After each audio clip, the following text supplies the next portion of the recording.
What this is really an attempt to do is to create a ham that's as good as any in the world.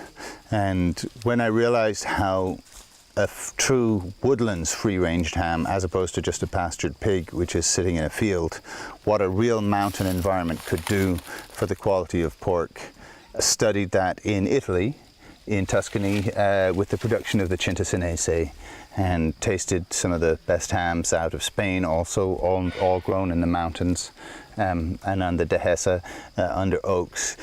I couldn't help wondering what a really good American ham would be like, because I know we have forest here that doesn't exist in Europe. There's no trees like these, there's no hickory trees. These are North American trees, so the effect of the flavor of this particular mix of forage is going to be totally unique to this area. The concept of terroir has always fascinated me. What makes the food from one place different from the food from another place, and how the soil and climate affect that. So that's always been a major role in the curiosity of what would this be like. And I'm very happy with how it's turned out. We've been doing this since 2006, so this is going to our 7th year, and it's been an amazing time. Of course, the best part of it for me has been the people that I've grown close to and grown to love. We have chosen the Appalachian Mountains, which happens to be the most diverse, mass-producing forest in the world.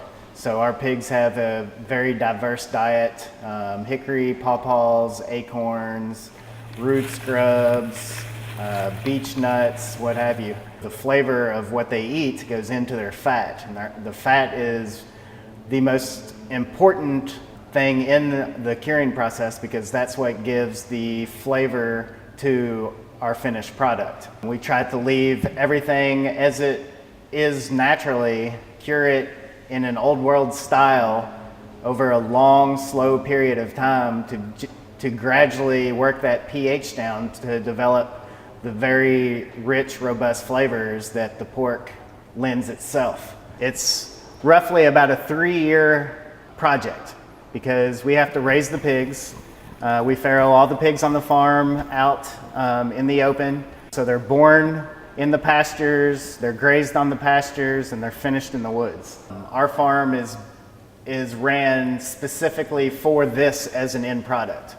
We plant all our fields with their grazing feed. So we're planting it with barley and rape and corn and beans and squashes and all kinds of different things for the pigs to eat.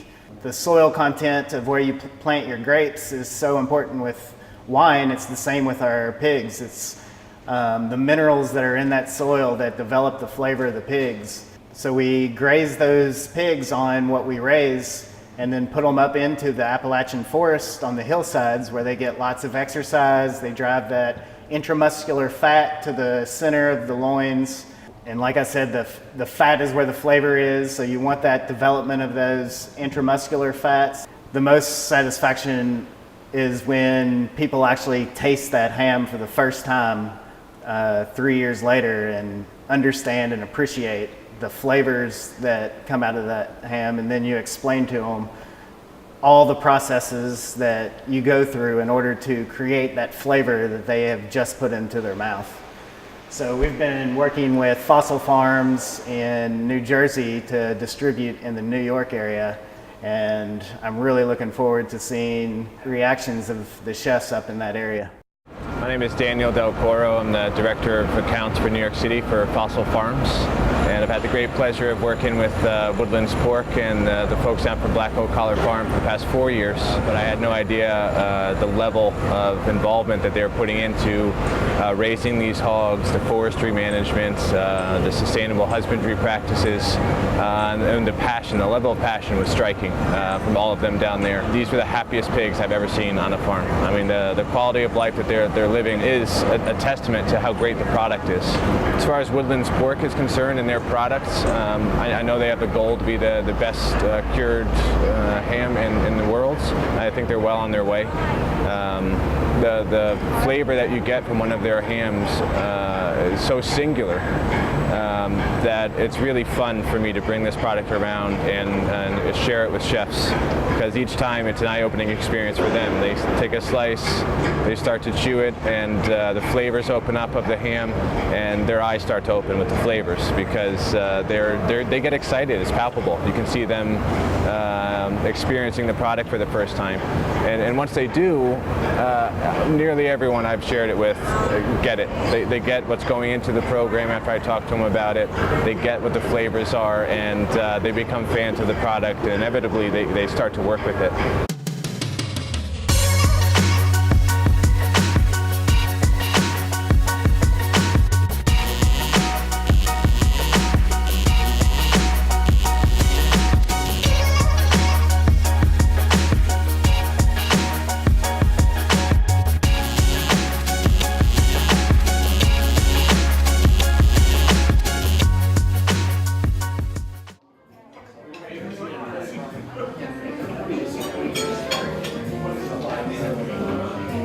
Over the years, the flavor's just been outstanding. You know, like one piece after next is coming in.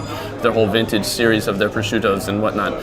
You can put them up right up there next to the hams of like Europe and, you know, Spain, and especially Italy. You know, those people that have been curing meats for hundreds and hundreds and hundreds of years. I think that the quality of this meat is really up there. I like it for its buttery and its nuttiness. I like it because it's an American product. I like it because I can go to the farm and I can see the pigs just walking around outside.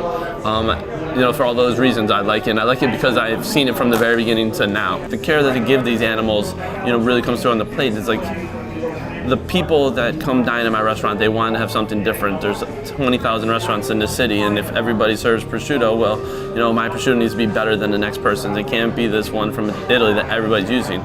So it's just a really fascinating thing that people like, oh wow, it's from Virginia. Yes, I want that. I want to try that. You know, it's much more unique. I may have this ham as part of my breakfast in like a frittata or with eggs, and use it instead of Canadian bacon and eggs Benedict. And then I can have it at lunch, you know, for, I don't know, croque monsieurs or croque madames. And then I could have it again at dinner.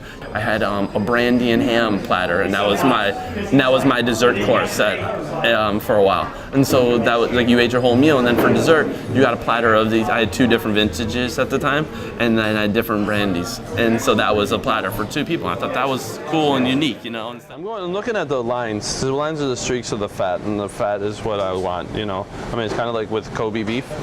You know, like you see like the way that it's formed is like fishnet stockings. And I can tell, I know this has been outside for a little bit, so it's not like ice cold, which is good because the flavor is going to be just right there where it needs to be.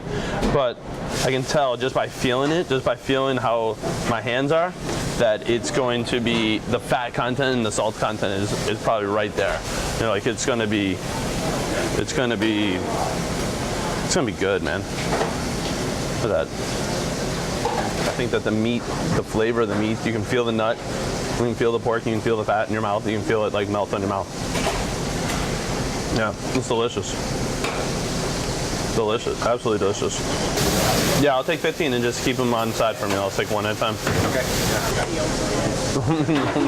Well, I mean, it's something like this is like you have to, there's no, oh, it's good, and then you don't take it. Oh, absolutely. Oh my gosh, yeah. It's like, oh, this is good, and then you jump on it. Right. You take it right away.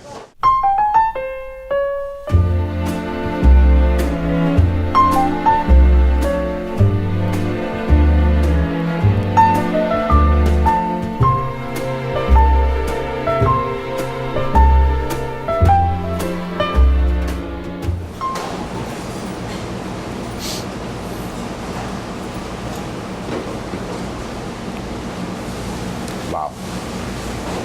It just punches you in the mouth, the flavor. It brings you to such a happy place, you know, right away. Wow. Sam, come try this, bud.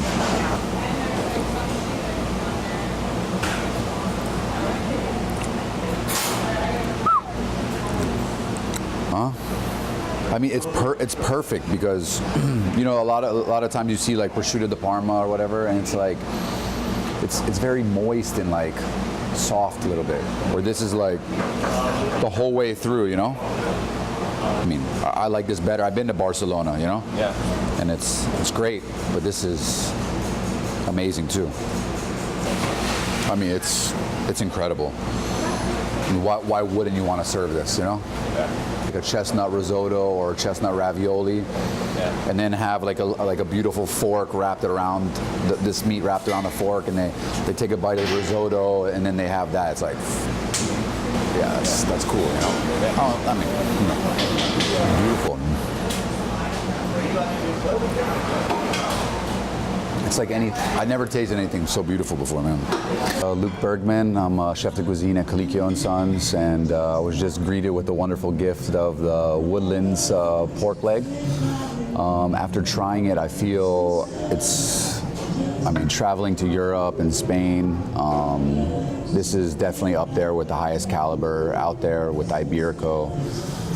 There's just so much flavor that it doesn't need to be confused. It's perfect just by itself. I could definitely see myself finishing a beautiful dinner, you know, instead of a cheese course, with this beautiful Woodlands pork, just sliced thinly with maybe some nice chilled whiskey or bourbon, really, for the smokiness.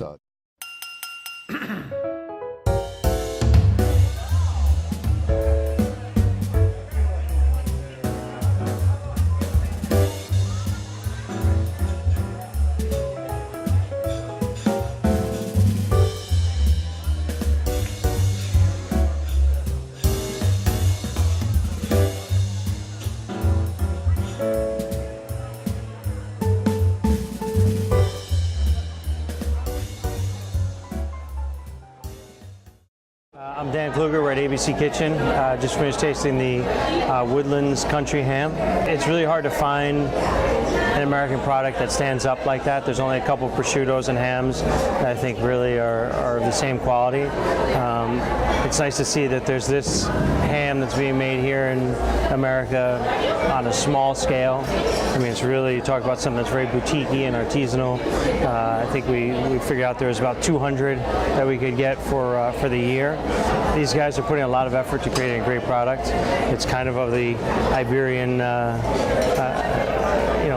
mindset in terms of developing the flavors and developing the hams, but it's definitely a little different. Incredible flavor, great meat flavor, great fat, strong sort of cured meat flavor in the finish that lingers. I mean, I had it about 10 minutes ago and I can still taste it. You know, we used it last year.